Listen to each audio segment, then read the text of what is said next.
ओम श्री गणेशाय नमः। आज हम माघ मास के कृष्ण पक्ष की संकटनाशक चतुर्थी व्रत के बारे में चर्चा करने वाले हैं, तो बने रहिए हमारी इस वीडियो के साथ। हिंदू पंचांग के अनुसार हर साल माघ मास के कृष्ण पक्ष की चतुर्थी तिथि को सकट चौथ या संकष्टी चतुर्थी के रूप में मनाया जाता है। इस दिन महिलाएं अपनी संतान की लंबी उम्र, अच्छी सेहत, खुशहाली और कामयाबी की कामना के लिए उपवास करती हैं और भगवान गणेश की पूजा करती हैं।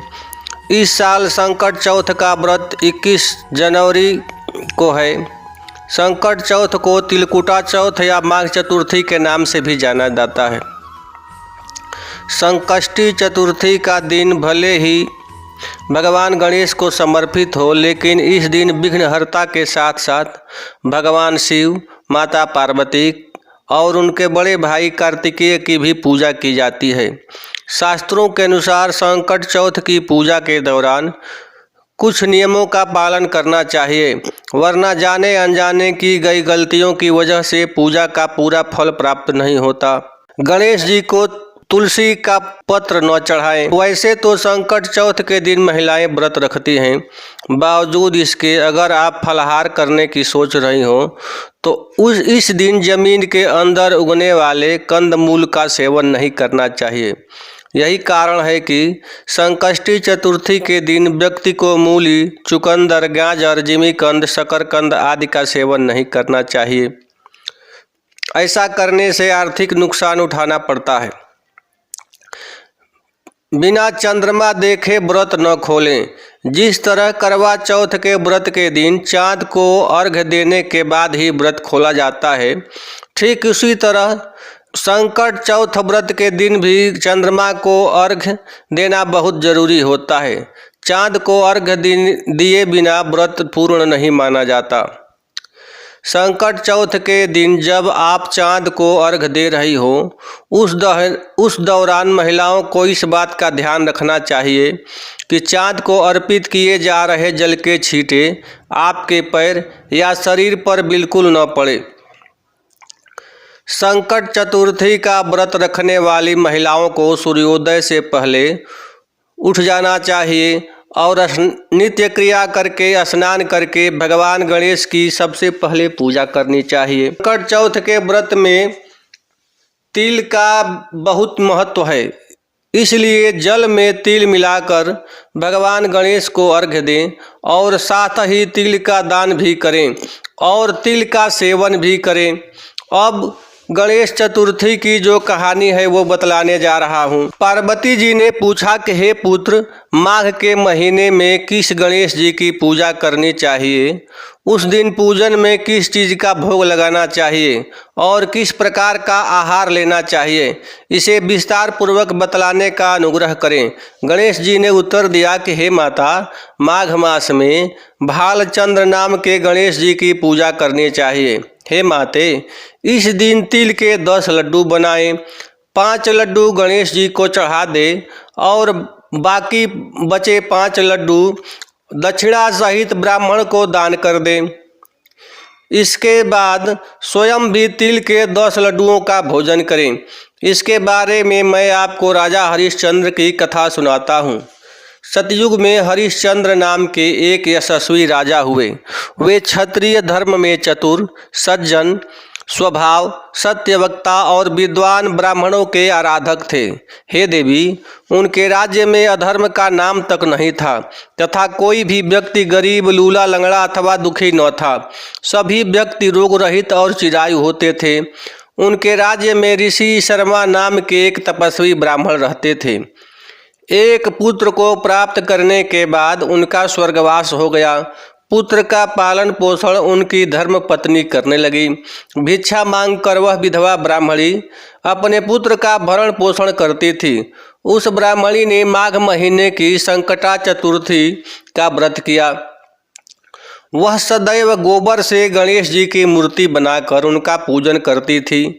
हे माते, भिक्षा मांगकर ही उसने तिल के 10 लड्डू बनाए। इसी के बीच में उनका पुत्र गणेश जी की प्रतिमा को अपने गले में बांधकर कहीं खेलने चला गया। तब एक चांडाल कुम्हार ने उस ब्राह्मणी के 5 साल के बालक को जबरदस्ती पकड़कर अपने आवा में बैठाकर उस आवे को बंद कर दिया और मिट्टी के बर्तनों को पकाने हेतु उसमें आग जला दी। बच्चे की माता जब अपने बालक को ढूंढने लगी तब उसके न मिलने पर वह बहुत दुखी हुई। वह ब्राह्मणी रोती बिलखती हुई गणेश जी से प्रार्थना करने लगी, हे गणेश जी, हाथी के समान मुख वाले, विशालकाय शरीर वाले, आप मुझ दुखियारी की रक्षा कीजिए। हे लंबोदर, हे विनायक, हे 4 भुजाओं वाले, हे मस्तक पर चंद्रमा को धारण करने वाले, हे दयावंत, मैं पुत्र के विरह में दुखी हूँ, आप मेरी रक्षा करें। इस तरह वह ब्राह्मणी आधी रात तक रोती बिलखती रही। सुबह हो जाने पर कुम्हार अपने पके हुए बर्तनों को देखने के लिए आया। जब उसने आवा खोलकर देखा तो उसमें जांघ के बराबर पानी इकट्ठा हुआ पाया और पानी में बैठे हुए एक बालक को खेलते हुए देखा। इस आश्चर्यजनक घटना को देखकर वह आश्चर्यचकित हो गया और डर के मारे कांपने लगा। इस अद्भुत घटना की खबर उसने राज दरबार में आकर दी और अपने द्वारा किए गए दुष्कर्म को भी राज्यसभा में बता दिया। कुम्हार ने कहा कि हे महाराज, मैं अपने बुरे कार्य के लिए मृत्यु के योग्य हूँ। उसने फिर कहा कि महाराज, अपनी पुत्री के विवाह हेतु मैंने अनेक बार मिट्टी के बर्तनों को पकाने के लिए आवा में आग लगाया, लेकिन मेरे बर्तन कभी नहीं पके और हमेशा कच्चे ही रह गए। तब मैंने डर कर एक तांत्रिक से इसकी वजह पूछी। उसने कहा, तुम बिना बताए किसी लड़के की बलि चढ़ा दो तो तुम्हारा आवा पक जाएगा। मैंने विचार किया कि मैं किसके बालक की भेंट चढ़ाऊं। जिस किसी के बालक की बलि चढ़ाऊंगा वह मुझे जिंदा क्यों छोड़ेगा। इसी डर के कारण हे महाराज, मैंने पूरी तरह यह तय किया कि इस बालक को ही आवे में बैठाकर अग्नि लगा दूंगा। मैंने अपनी पत्नी से सलाह की कि ऋषि शर्मा ब्राह्मण का स्वर्गवास हो गया है, उनकी विधवा पत्नी भिक्षा से अपना पेट भरती है, वह इस बालक का क्या करेगी। मैं उसके बालक को भेंट चढ़ा दूं तो मेरा आवा पक जाएगा। मैं इस घोर पाप कर्म को करके रात में चिंता रहित होकर सो गया। सुबह जब मैंने आवा खोला तो मुझे दिखाई दिया कि इस लड़के को मैं जिस तरह बैठा गया था वह उसी प्रकार बिना डर के बैठा है और उस आवे में जांघ तक पानी भरा हुआ है। इस भयानक दृश्य से मैं कांप गया और इसकी जानकारी देने मैं आपके पास आया हूँ। कुम्हार की बात सुनकर राजा हरिश्चंद्र भी बहुत हैरान हुए और उस बालक को देखने के लिए गए। वहाँ बालक को आनंद पूर्वक खेलते हुए देखकर मंत्री से राजा ने कहा कि यह क्या बात है, यह लड़का किसका है, इसका पता लगाओ। इस आवे में जांघ भर पानी कहाँ से आया। बालक को न तो अग्नि ने जलाया और न ही वह भूख प्यास से व्याकुल है। यह आवे में उसी प्रकार खेल रहा है जैसे अपने घर में खेल रहा हो। राजा इस प्रकार की बातें कर ही रहे थे, तभी वह विधवा ब्राह्मणी रोती सिसकती हुई वहां आ गई। वह कुम्हार को कोसने लगी। जिस तरह गाय अपने बछड़े को देखकर रंभाती है, वही दशा उस ब्राह्मणी की थी।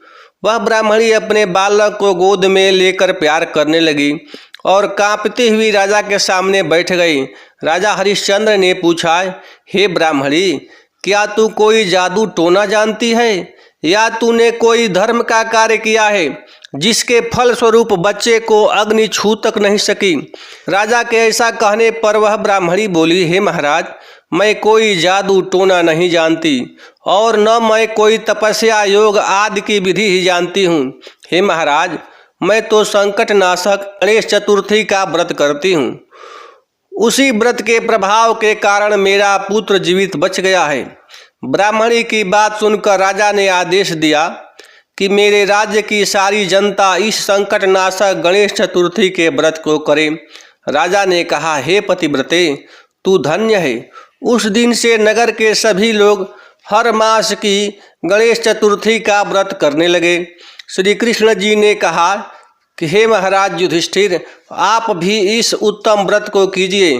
इस व्रत के करने से आप राज्य को प्राप्त करेंगे तथा आपकी सभी इच्छाएं पूरी होंगी। भगवान श्री कृष्ण के वचनों को सुनकर युधिष्ठिर बहुत प्रसन्न हुए और माघ कृष्ण चतुर्थी का व्रत करके निर्विघ्न राज्य का सुख प्राप्त किया। ओम श्री गणेशाय नमः।